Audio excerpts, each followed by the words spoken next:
Previously on Balls. It's big Monday after what a weekend of sport. Wow, yesterday. Yeah. One of the biggest we've ever had. And joining us on Skype now from, by the look of the link, it's a definitely from the UK somewhere. You still over in Lancashire somewhere, Doc? No, we in Wentworth. Oh, you gone back to Wentworth. So as Ernie said in his speech last night, everyone's heading on home. Has he blown off Canada for a few days? We did. So we flew to Wentworth. I think we got here about 11:30. 11:30 last night. Yeah. And went straight to bed. I'm not going to. No, of course not.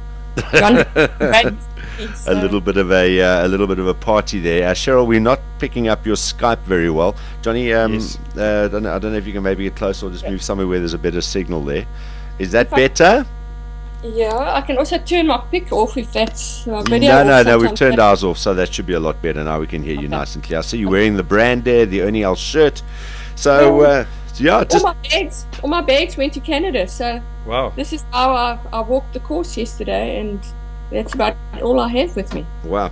And I didn't realize that you were actually with him. I know you spent a lot of time, and we've spoken on the show numerous times about what you were doing with Ernie and how you were sort of working on particularly the putting aspect and how things were getting better. And I think we spoke about maybe targeting somewhere around when he played Wentworth last as a time when he should start seeing results. And I mean, this has all come to fruition. I know it's not just what you've been doing with him, but wow, his putting has just been unbelievable this week.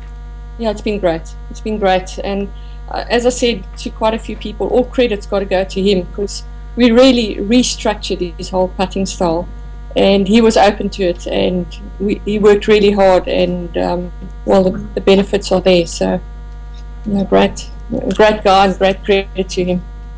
Sherylle, what did you think when he boxed that putt on 18?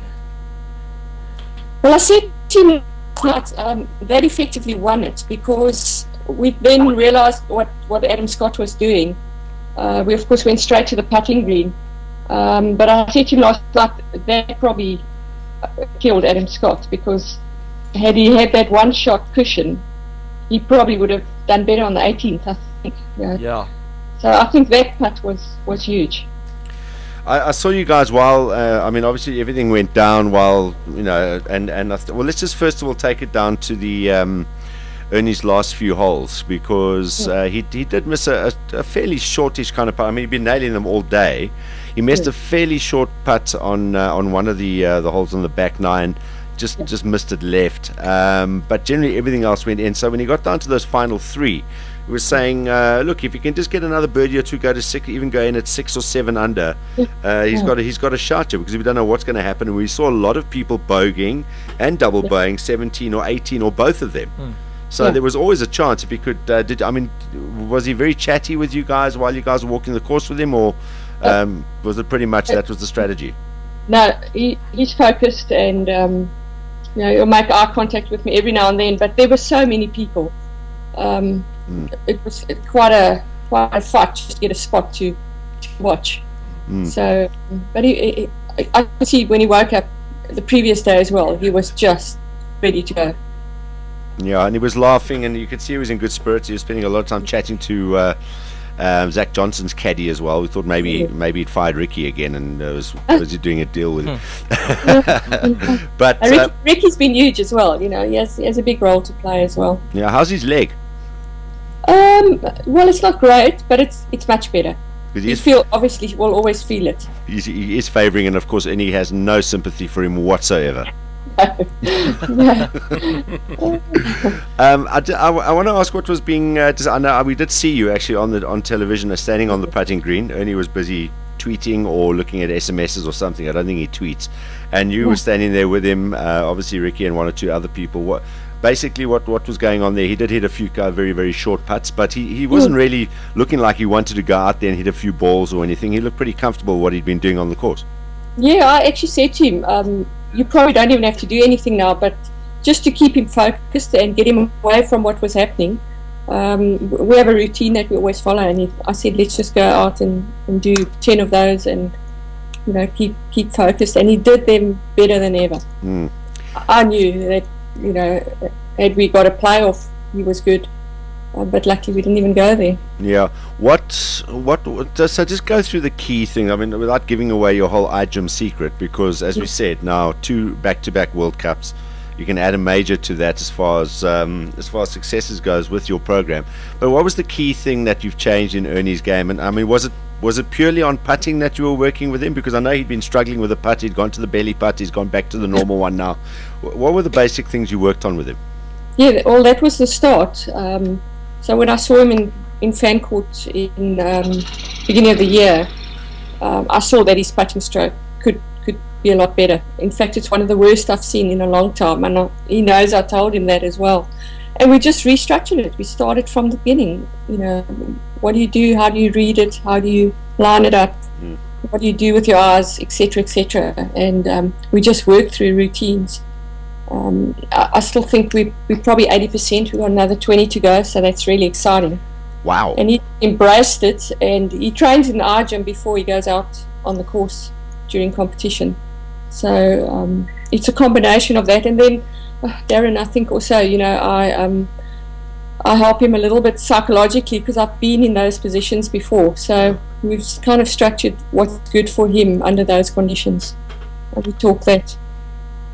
Sherylle, I just want to know, what's Ernie up to today? Yeah, what's happening in those rooms in that house? So are you in his house or in your own house? I slept at Wentworth last night because Johan Rupert and all the guys were at his house. Okay. So I'm actually going over there after this. I'm going over there. I'll sleep there this evening, and we leave tomorrow morning for Canada. All right. And but my lips are sealed.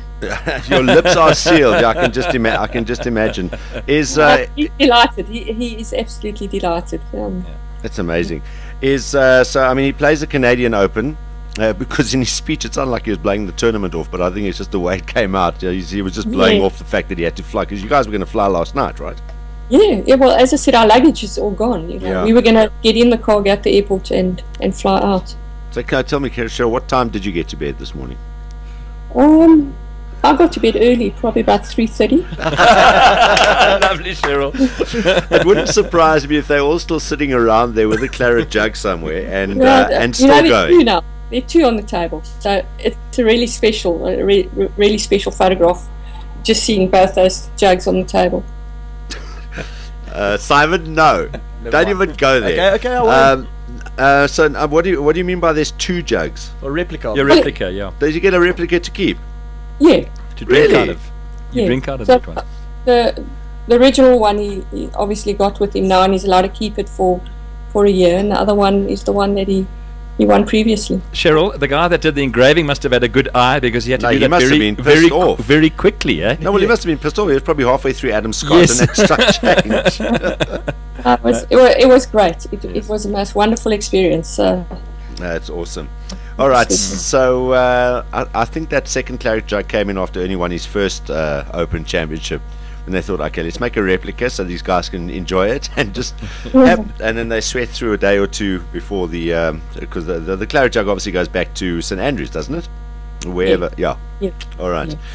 Listen, so it's Canada now. He plays the Canadian Open, and I mean, we've got what's the next big one coming up? Well, the PGA 2 weeks later. Okay, so that's just around the corner, eh? Yeah, so it's 3 weeks. It's Canada. I think it's Bridgestone in between, and then PGA. Yeah, because I'm just saying, I mean, when you look at the way he's playing at the moment, he's so relaxed, he's smiling. I mean, he's popular wherever he goes anyway, so it's not like he has to worry about crowd pressure or the crowd on his back, unless he's playing with Mickelson in the States. But you know, if the putting is doing what it is, he's always had a great short game. I mean, you trust Ernie when he bombed that drive down right onto that walking area on that very short par, I think 16. You know that Ernie, if he was green high, you know, anywhere or pin high on that shot, you know he's going to put it somewhere close and give himself a chance of a birdie. So you look at it and go, his game is where it is at the moment. If you can just hold on to this and, as you say, get that 20% better, there could be some more majors coming for him. It's still got lots of work to do, but where we want, I said to him, give me 6 months and I'll be on track.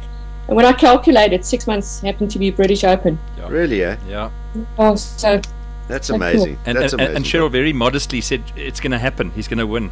Yeah, and it was beautifully done. Well, we're really chuffed that we've actually been sort of tracking along with you since you started working with Ernie, Doc, because it's been great, and we thank you for your time and sort of keeping us up to date on what you're doing and the progress, because we kind of feel like we followed this whole trail to what you actually said was going to be Ernie's success sometime soon, and it's happened 6 months later. So long may it continue. Yeah, if the England cricket team ever ask you to come work for them, say no. I'll definitely not. All right. Good. They should declare you they declare you off bounds or out of bounds for any other national sporting team except South African. So you can help all of our teams. Just go to Bafana next, please. Yeah. By the way, is JP been in touch with you lately? Yeah, JP trains with us. I know he does, because I've been noticing the way he's been playing. Not only the timing, he's had a couple of intercepts, but his timing in defence, wow! I mean, especially on Saturday, was unbelievable. Like every time one of the Reds guys got a ball, JP was on top of him. His timing has been just unbelievable. Yeah, that's cool. That's brilliant. Well, there we go, Doctor. Thank you very much. Travel safe when you guys do go to Canada. Send our best to the rest of Team Ernie, and to Ernie himself. Tell us to say well done, because obviously he's got to go and do the business out there. So send our regards. And thank you for being part of it. Everyone has a little part to play. Thank you to you guys. Absolutely. Always behind you guys. Travel safe, Sherylle. Cheers, eh? Bye. Bye-bye. Cheers, eh? Bye. Dr. Sherylle Calder joining us on Skype today. I think we the best on 3. 1, 2, 3. We the best. 2 p.m. to 6 p.m. Mondays to Fridays live on balls.co.za. Balls.co.za.